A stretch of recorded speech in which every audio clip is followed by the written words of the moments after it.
I wasn't much of a cotton picker.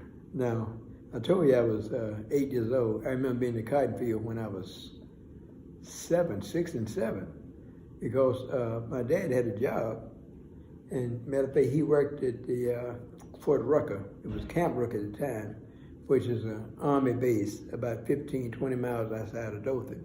Right now, it's considered the #1 helicopter training program in the whole world. But my dad helped build that facility out there.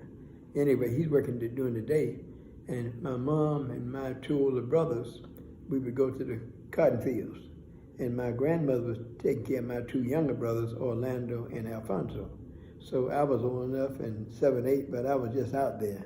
But I remember it was what they call a croaker sack, made out of croaker material, and the adults put maybe 4 or 5 feet of together, okay, which is about 10 or 12 feet.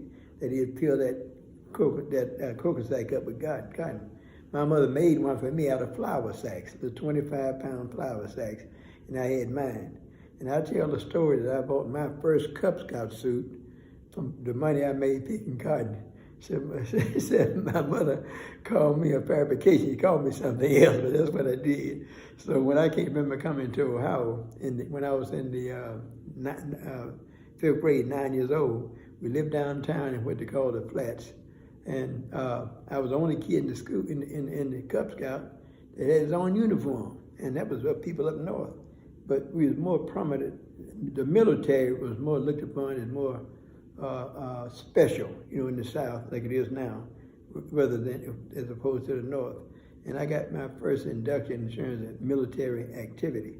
And so that's why in scouting, Boy Scouts, I was very active, and eventually I'm 2 years away from getting a merit badge for 30 years. Someday I'll go back and volunteer and get those badges.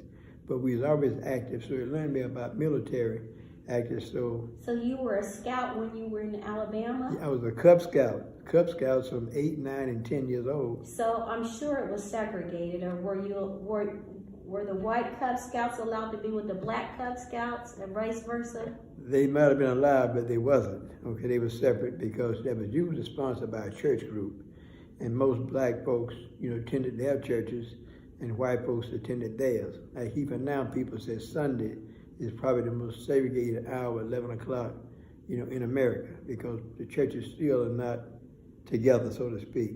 And we all call ourselves Christians, but we don't act like it. But I see things are changing now. Various church denominations are coming together. Matter of fact, the Southern Baptist Convention, which is probably the largest group of denominational church in America, about 4 or 5 years ago, they made a public statement, said they wanted to be forgiven, okay, for discrimination and segregation they had with black folks during that time. So we came up in a Baptist church, but it wasn't called the Southern Baptist. Now they become more united, they're integrated, and they do some marvelous things, especially in the economic area. Do you